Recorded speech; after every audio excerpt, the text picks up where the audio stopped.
দশম শ্রেণী ভৌত বিজ্ঞান অধ্যায় 4 তাপের ঘটনা সমূহ। তো আমরা আজকে কোন অধ্যায় শুরু করব, কোন অধ্যায় নিয়ে পড়াশোনা করব? তাপের ঘটনা সমূহ। ঠিক আছে, আমরা শুরু করছি তাপের ঘটনা সমূহ।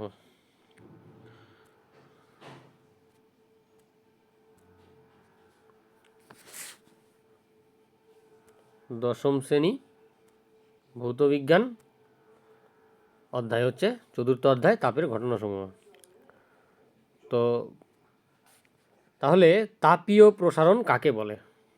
কি আমাদের প্রথম প্রশ্ন হচ্ছে, তাপ তো আমরা আগেই পড়েছি, এবার তাপের সঙ্গে সম্পর্কিত ঘটনাসমূহ নিয়ে আলোচনা করব। তো প্রথমটাই হচ্ছে তাপীয় প্রসারণ। তাপীয় প্রসারণ কাকে বলে? অর্থাৎ পদার্থকে যদি উত্তপ্ত করা হয় তার প্রসারণ ঘটে বা তার বৃদ্ধি ঘটে, একেই কি বলে? তাপীয় প্রসারণ। খুব সোজা কথাই। এবার দ্বিতীয় প্রশ্ন হচ্ছে আমাদের যে পদার্থ তো কত রকমের হয়, এই যে কঠিন হয়, তরল হয়, গ্যাসীয় হয়, প্লাজমা আরেকটা অবস্থা। এবার এই যে বিভিন্ন রকমের পদার্থ, কঠিন, তরল, গ্যাস, প্লাজমা, এদের মধ্যে কোনটির তাপীয় প্রসারণ সবথেকে বেশি হয়? গ্যাসীয় পদার্থের তাপীয় প্রসারণ সবথেকে বেশি হয়। কারণ কি? কারণ হচ্ছে গ্যাসের মধ্যে যে গঠনকারী কণাগুলো আছে তাদের মধ্যে আন্তঃআণবিক আকর্ষণ বলটা কম হয়, সেজন্য ওরা কি দূরে দূরে থাকে। এটা যদি গ্যাসের কণাগুলোর মধ্যে দূরত্ব হয়, সাপোজ ধরছি, আর তরলের মধ্যে দূরত্বটা আরেকটু কম হবে, আর কঠিনের মধ্যে দূরত্ব আরও কম হবে। বোঝা গেল? এবার তাহলে গ্যাসের অণুগুলোর মধ্যে যেহেতু আন্তঃআণবিক আকর্ষণ বল কম, তাই দূরত্ব বেশি, তাই ওদেরকে তাপ প্রয়োগ করলে ওরা সহজেই আরও অনেকটা দূরে চলে যায়, যেহেতু ওরা পরস্পরকে খুব কম আকর্ষণ করে। তাই জন্য ওদেরকে তাপ দিলে ওরা সহজেই প্রসারিত হয়।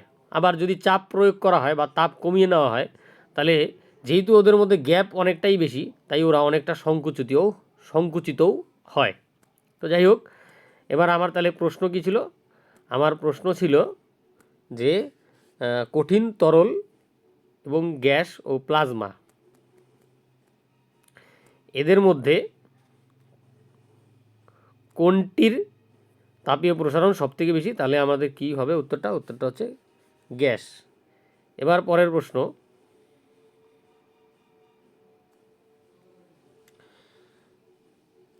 কি পরের প্রশ্নে বলছে যে 3 নম্বর প্রশ্ন, যেটা বিভিন্ন উষ্ণতায় একটি পিতলের দণ্ডের দৈর্ঘ্য কত হয় তা মাপতে হবে। এটা বিভিন্ন উষ্ণতায় ধরলাম 25 ডিগ্রি সেন্টিগ্রেড উষ্ণতায়, আবার মাপবো 35 ডিগ্রি সেন্টিগ্রেড উষ্ণতায়, আবার মাপবো 45 ডিগ্রি সেন্টিগ্রেড উষ্ণতায়। এর জন্য কোন উপাদানের স্কেল ব্যবহার করব? কাঠ, ইস্পাত, পিতল, প্ল্যাটিনাম। এবার আমরা সেই উপাদানের স্কেল ব্যবহার করব যার তাপীয় প্রসারণ সবথেকে কম, অর্থাৎ উত্তপ্ত করলে কম প্রসারিত হয় এবং ঠান্ডা করলে কম সংকুচিত হয়। এবার এখানে যে উপাদানগুলি আছে তার মধ্যে কাঠের উষ্ণতা বৃদ্ধিতে দৈর্ঘ্য প্রসারণও খুব কম বা সংকোচনও খুব কম উষ্ণতা কমালে, সেজন্য আমরা কাঠের উপাদান দিয়ে তৈরি স্কেল ব্যবহার করব। এবারে আমরা পরের প্রশ্ন দেখছি। কি পরের প্রশ্নে বলছে যে কঠিনের তাপীয় প্রসারণের ব্যবহারিক প্রয়োগ, অর্থাৎ কঠিন পদার্থকে তাপ প্রয়োগ করলে প্রসারিত হয়, এর ব্যবহারিক প্রয়োগ কী, আর অর্থাৎ বাস্তবে আমরা কিভাবে এর ব্যবহার করতে পারি। যেমন 1 নাম্বার, কঠিনের তাপীয় প্রসারণকে কাজে লাগিয়ে দ্বিধাতব পাত তৈরি করা হয়, যা থার্মোস্ট্যাট, ফায়ার অ্যালার্ম, থার্মোমিটার, ঘড়ির প্রতিবিহিত দোলক প্রভৃতিতে আমরা দ্বিধাতব পাত কিন্তু ব্যবহার করতে পারি। ঠিক আছে? এছাড়াও কি আছে? এছাড়াও এই লোহা উত্তপ্ত হওয়ার ফলে প্রসারিত হয়, সেটাকে কাজে লাগিয়ে আমরা গরুর গাড়ির চাকায় লোহার বের পরাতে পারবো। অর্থাৎ আগেকার দিনে যে গরুর গাড়ি হতো তার যে চাকা হতো সেটি কাঠের তৈরি চাকা হতো, সেই চাকার ওপর দিয়ে লোহার বের পরানো হতো।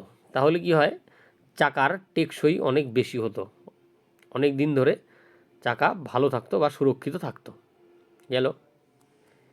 এইবার এই 3 নম্বরে যেটা বলা আছে, যদি কাচের বোতলের মুখে ধাতব ঢাকনা আটকে যায়, আমাদের কাচের বোতলে যে শিশিগুলো হয় সেগুলো মূলত ধাতব ঢাকনাই হয়, সেগুলো যদি কোনো কারণবশত আটকে যায় তাহলে আমরা কি করব, উত্তপ্ত করব, ঢাকনাটিকে গরম করব। গরম করলে কী হবে, প্রসারিত হবে, আলগা হয়ে যাবে এবং ঢাকনাটি সহজেই খুলে যাবে।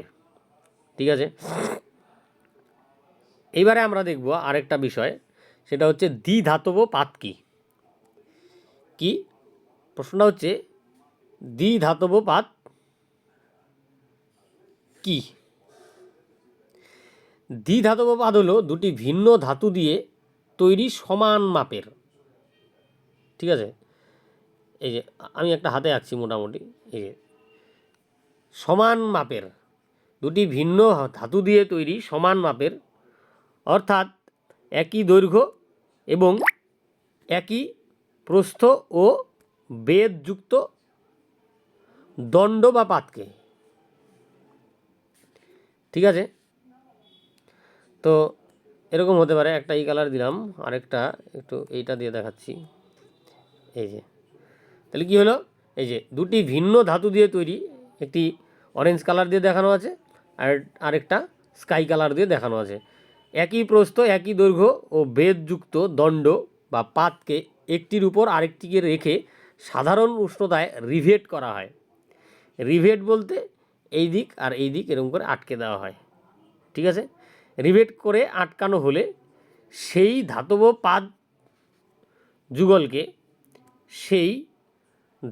পাত যুগলকে আমরা বলবো কি, দ্বিধাতব পাত। বোঝা গেল? তাহলে দ্বিধাতব পাত কি? দ্বিধাতব পাত হচ্ছে যে দুটি ভিন্ন ধাতু দিয়ে তৈরি সমান মাপের, একই দৈর্ঘ্য ও প্রস্থ ও বেধ, একই দৈর্ঘ্য, একই প্রস্থ, একই বেধ যুক্ত পাতকে একটির উপর আরেকটি রেখে সাধারণ উষ্ণতায় যদি রিভেট করা হয়, আটকানো হলে সেই ধাতব পাত যুগ্মকে দ্বিধাতব পাত বলে। ঠিক আছে। এবারে আমরা দেখব কি দ্বিধাতব পাতের ব্যবহার। যদিও আমরা একটু আগে দেখলাম যে ফায়ার অ্যালার্ম, তারপরে থার্মোস্ট্যাট, এই সমস্ত ক্ষেত্রে দ্বিধাতব পাত ব্যবহার করা হয়। এবার অগ্নি সংকেত যন্ত্রে, বিভিন্ন বড় বড় যে বিল্ডিংগুলো হয়, সেটা যেমন হতে পারে একটা এসডি অফিস বা কোনো অফিস বা কোনো বড় শপিং মল বা কোনো বড় নার্সিং হোম, সেখানে কিন্তু আমাদের কি থাকে, অগ্নি নির্বাপক যন্ত্র বা অগ্নি সংকেত যন্ত্র, সেখানে কিন্তু দ্বিধাতব পাত ব্যবহার করা হয়। ঠিক আছে। এবার একটা সুন্দর প্রশ্ন, কি এখানেও কিন্তু যে তাপীয় প্রসারণ ব্যাপারটাকে কাজে লাগানো আছে। এ তাপীয় প্রসারণের ব্যাপারটা কিন্তু এখানে আছে। কি প্রশ্নটা হচ্ছে যে দুটি রেল লাইনের মাঝে ফাঁকা রাখা হয় কেন?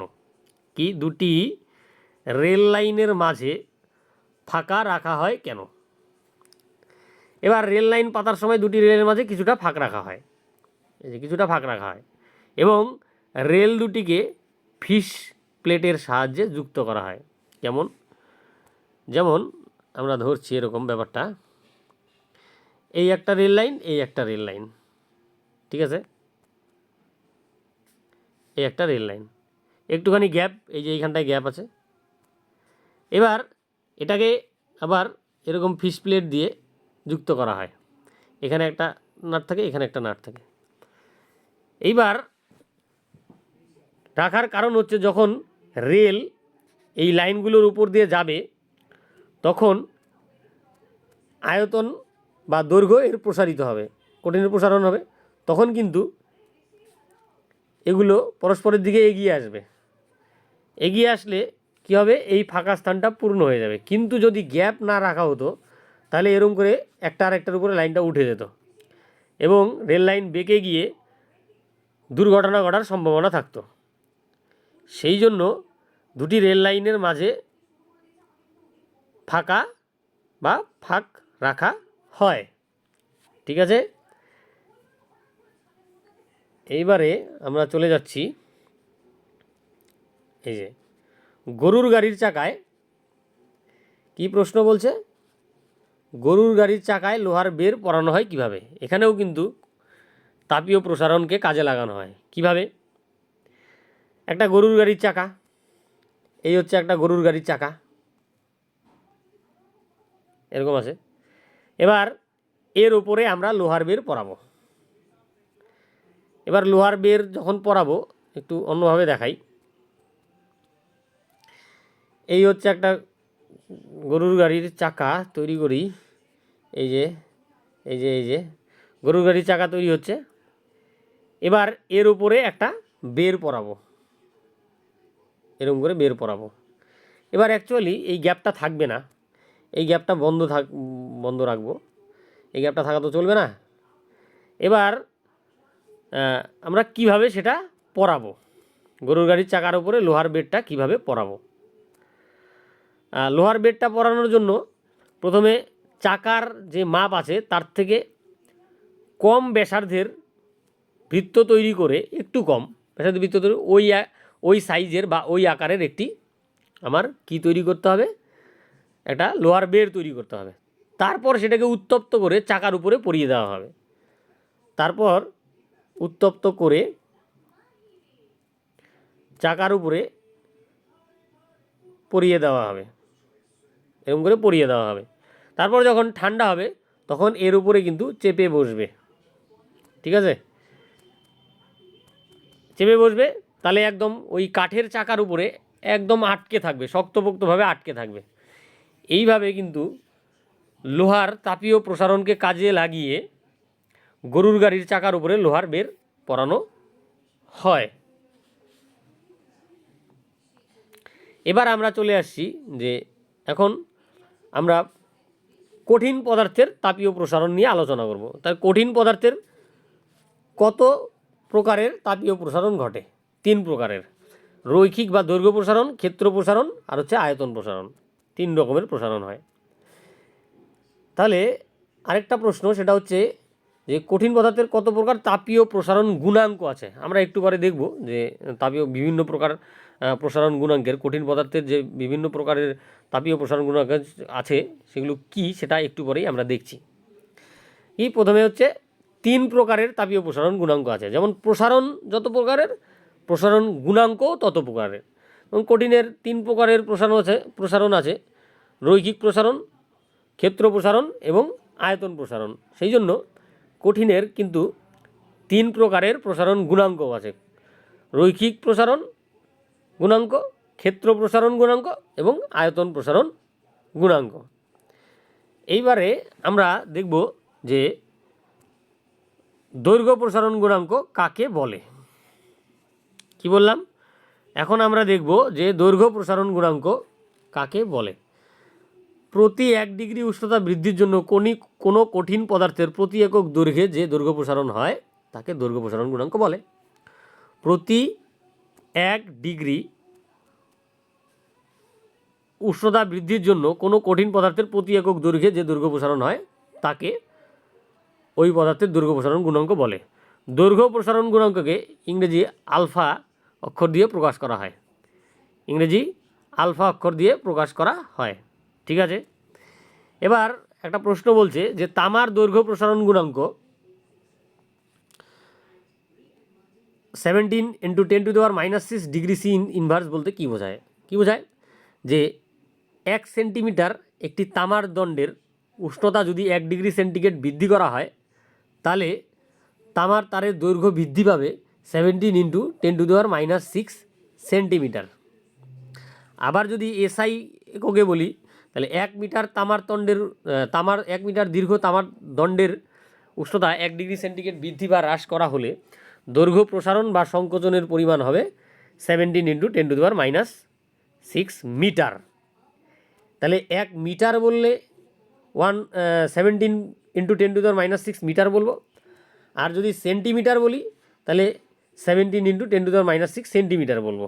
বাস এইটুকুনি ব্যাপারটা মাথায় রাখলে হয়ে যাবে। এবারে আমরা আসব যে রৈখিক বা দৈর্ঘ্য প্রসারণ গুণাঙ্ক যে আছে কঠিনের, তার রাশিমালা প্রতিষ্ঠা করব। এবার তার জন্য কি হবে, আমরা প্রথমে ধরে নিচ্ছি একটা কঠিন পদার্থ যার দৈর্ঘ্য T1 ডিগ্রি সেন্টিগ্রেড উষ্ণতায় L1 আর T2 ডিগ্রি সেন্টিগ্রেড উষ্ণতায় হচ্ছে L2, যেখানে T2 হচ্ছে গ্রেটার দেন T1, মানে T2 বড়, T2 উষ্ণতা বেশি উষ্ণতা আর T1 উষ্ণতা হচ্ছে কম উষ্ণতা। বোঝা গেল? এইবার L2 গ্রেটার দেন L1, অর্থাৎ উষ্ণতা বৃদ্ধি করলে দৈর্ঘ্য বৃদ্ধি পাবে, কারণ তাপীয় প্রসারণ হয়, তাই জন্য L2 বড় এবং L1 ছোট। এইবার তাহলে আমরা দেখব যে দণ্ডটির দৈর্ঘ্য বৃদ্ধি কতটা হলো। এবার আগে ছিল L1, পরে হলো L2, দৈর্ঘ্য বৃদ্ধি পেয়ে, তাহলে দৈর্ঘ্য বৃদ্ধি কত? L2 - L1। এবার উষ্ণতা বৃদ্ধি কত? আগে ছিল T1, পরে হলো T2, তাহলে উষ্ণতা বৃদ্ধির পরিমাণ T2 - T1। ভালো কথা। এইবারে এই যে পরীক্ষার সাহায্যে দেখা যায় কোনো দণ্ডকে উত্তপ্ত করলে তার দৈর্ঘ্য প্রসারণ, অর্থাৎ L2 - L1, এখানে যেটা আমরা বললাম যে এই যে দৈর্ঘ্য প্রসারণ L2 - L1, সেটা হচ্ছে প্রাথমিক দৈর্ঘ্যের সমানুপাতিক, প্রাথমিক দৈর্ঘ্যের সঙ্গে সমানুপাতিক যখন উষ্ণতা স্থির থাকে। অর্থাৎ দৈর্ঘ্য বৃদ্ধি প্রাথমিক দৈর্ঘ্যের সমানুপাতিক যখন উষ্ণতা স্থির থাকে। আবার দৈর্ঘ্য বৃদ্ধি উষ্ণতা বৃদ্ধির সঙ্গে সমানুপাতিক যদি প্রাথমিক দৈর্ঘ্য স্থির থাকে। কি? দৈর্ঘ্য বৃদ্ধি উষ্ণতা বৃদ্ধির সঙ্গে সমানুপাতিক যদি প্রাথমিক দৈর্ঘ্য স্থির থাকে। এবার ভেদের নিয়ম অনুযায়ী কি বলতে পারি, যে L2 - L1 proportional to L2 - L1 proportional to এই এটা ইন্টু হচ্ছে এটা। বোঝা গেল? এই L1 ইন্টু এটা ভেদের নিয়ম অনুযায়ী, এই অনুযায়ী L2 - L1 = L1 × T2 - T1। এবার যদি আমি সমানুপাতিক চিহ্ন উঠিয়ে দিই, এই যে সমানুপাতিক চিহ্ন, এটাকে যদি সরিয়ে ইকুয়ালস টু লিখি তাহলে একটা সমানুপাতিক ধ্রুবক আসবে, সেটা হচ্ছে এই যে আলফা। এই যে আলফা, একটু আগে যে আলফা বললাম সেই আলফা, এই আলফাই হচ্ছে রৈখিক প্রসারণ গুণাঙ্ক। তাহলে আলফা ইকুয়ালস টু কী হচ্ছে? Alpha equals to L2 - L1 by L1 × T2 - T1। এই তো, তাহলে কী হলো আমার? Alpha equals to L2 - L1 by L1 × T2 - T1। ঠিক আছে, তাহলে আজকে আমরা এই পর্যন্তই পড়াশোনা করব। পরের ভিডিওতে আবার পরের জিনিসগুলো আলোচনা করব। ধন্যবাদ।